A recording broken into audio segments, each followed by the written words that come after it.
Ladies and gentlemen, when musical comedy on Broadway was in its heyday, two brothers formed a songwriting team that became an extraordinary success. Now, in the centennial of their births, George and Ira Gershwin have become part of our culture, and their songs can be heard the world over.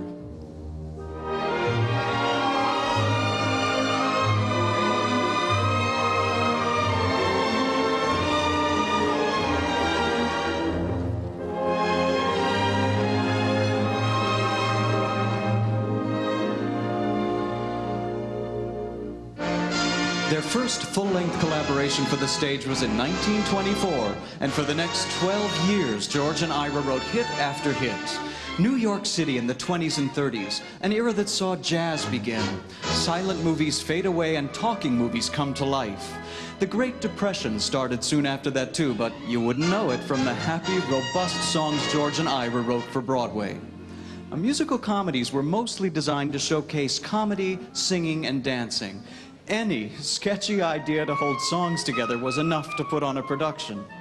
In the case of the Gershwins' first major collaboration, Lady Be Good, the show dealt with a down-on-their-luck brother and sister dance team trying any crazy scheme to better themselves. The producers wanted the freshness and vitality of George's music, which was getting noticed from his concerts and scores for stage shows. When they told him their play would feature Fred and Adele Astaire, George rose to the occasion. He went to a piano and offered a tidbit of a tune he'd been working on. And that's all it took. Fascinating rhythm, you got me on the go. Fascinating rhythm, I'm all quiver.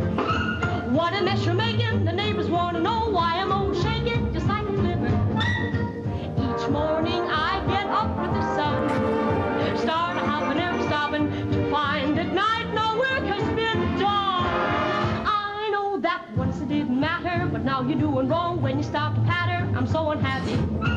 Won't you take a day off, decide to go away somewhere far away off and make it snappy? How I long to be the girl I used to be. Fascinating rhythm, won't you stop picking on me?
to make him stay.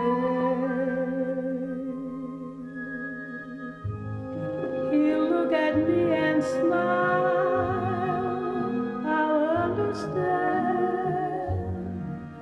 and in a little while he'll take my hand, and though it seems absurd, I know we both won't say a word. Maybe I shall meet him someday, maybe Monday, maybe not. Still, I'm sure to meet him one day, maybe Tuesday will be my good news day. He'll build a little home just meant for two, from which I'll never roam. Would you? And so all else above, I'm waiting for the man I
embrace me, my sweet embrace will you.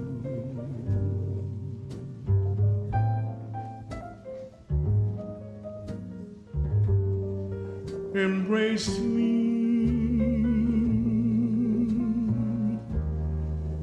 you irreplaceable.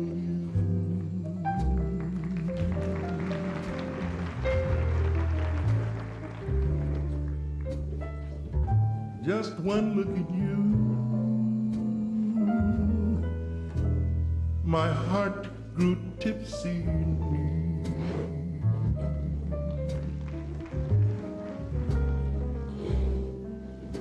You and you alone bring out the gypsy in me.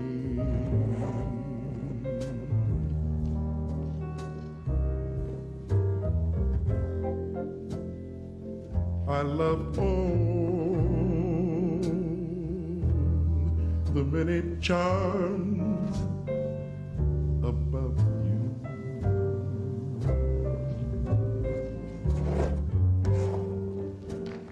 Above all,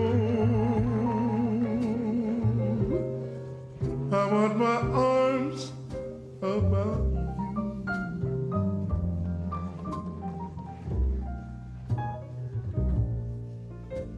Don't be a naughty baby.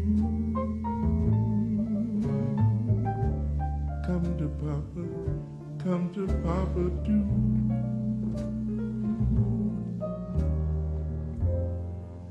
My sweet embrace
Well, American in Paris is a lot of fun. I'm one of the beatniks, and when John Dietrich was introducing the steps and teaching this role to us, I just thought, oh, it's so much fun, and it's wonderful to step into a character, into someone else's skin.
George was in the news almost daily. He was among the most eligible bachelors around, and there wasn't a social occasion of note that didn't include him.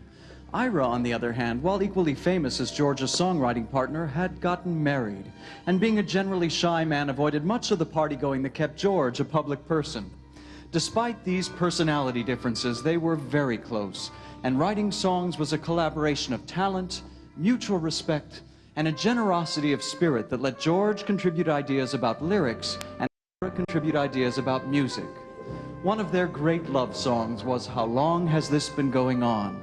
But it didn't fit with the spry, upbeat comedy it was written for, Funny Face. So instead, George and Ira used it in Rosalie, a musical about a princess of a mythical kingdom who falls in love with an American military officer.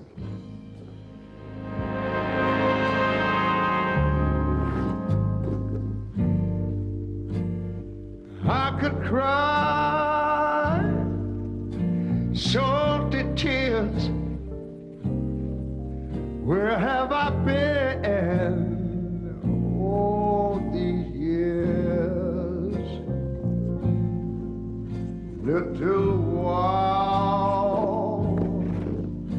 tell me now, how long has this been going on?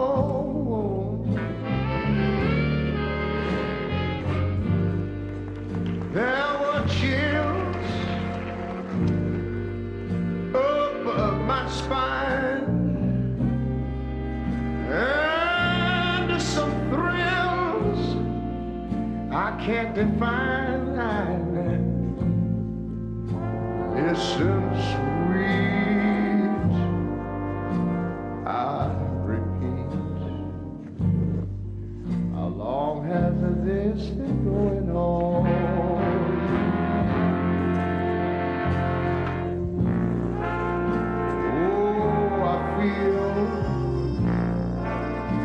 That I could melt into heaven. I'm hurled. Yes, I know how Columbus felt.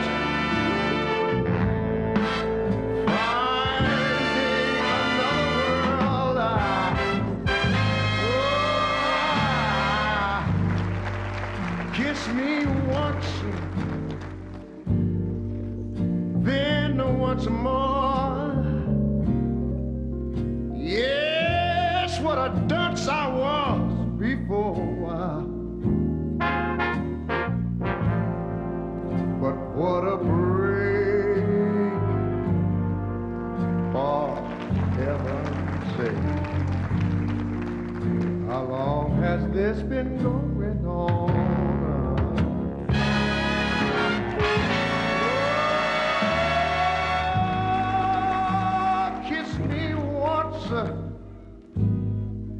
And then once more,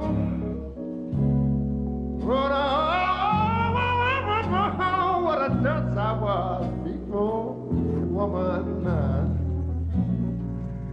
What a break, for heaven's sake. How long has this been going on, baby? Tell me, yeah, woman. I got something else I want to ask you, girl. Girl, when you get time, tell me, how long have you had my nose open?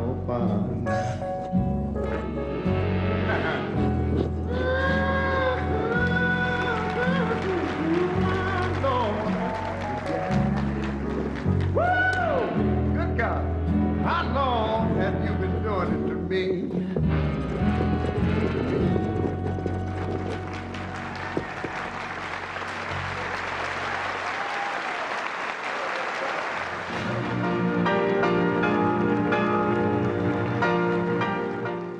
Things have come to a pretty pass. Our romance is growing flat. For you like this and the other, while I go for this and that. Goodness knows what the end will be. Oh, I don't know where I'm at. It looks as if we two will never be one. Something must be done. You say either, and I say either. You say neither, and I say neither. Either, either, neither, neither. Let's call the whole thing off. You like potato, and I like potato. You like tomato, and I like tomato. Potato, potato, tomato, tomato. Let's call the whole thing off. But oh, if we call the whole thing off, then we must part. And oh, if we ever part, then that might break my heart. So if you like pajamas and I like pajamas, I'll wear pajamas and give up pajamas. For we know we need each other, so we better call the calling off. Let's call the whole thing off. You say laughter, and I say laughter. You say after, and I say after. Laughter, laughter, after, after. Let's call the whole thing off. You like Havana, and I like Havana. You eat banana, and I eat banana. Havana, Havana, banana, banana. Let's call the whole thing off. But oh, if we call the whole thing off, then we must part. And oh, if we ever part, then that might break my heart. So if you like oysters and I like oysters, I'll take oysters and give up oysters. But we know we need each other, so we better call the calling off. Let's call the whole thing off.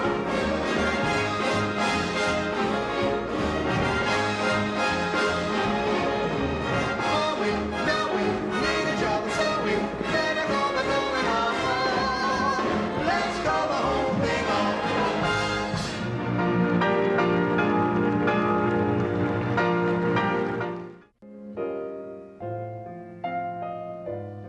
In the spring of 1937, George started suffering blackouts and dizziness. The cause was not properly diagnosed.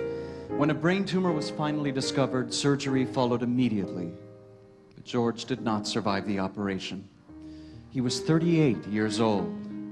In his brief lifetime, George Gershwin became one of the giants in American culture. He helped transform musical theater from conventional song and dance shows to what would become fully realized expressions of music and drama. Rhapsody in Blue remains a landmark piece, and his and Ira's songs will continue to be hummed all over the world. George's final tune was for the film The Goldwyn Follies, released in 1938. Ira put words to it after George's death. They were a love letter to his brother.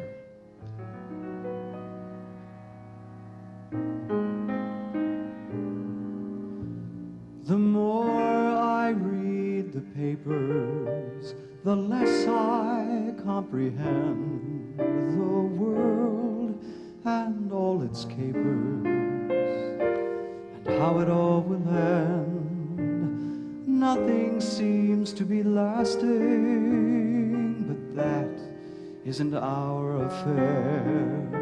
We've got something permanent, I mean in the way we care.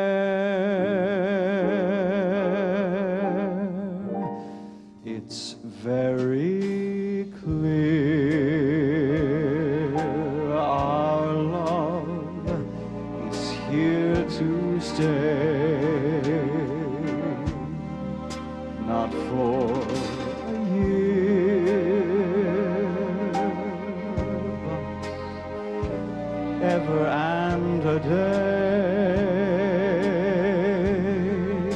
The radio and the telephone, movies that we know may just be passing fancies, and in time may go.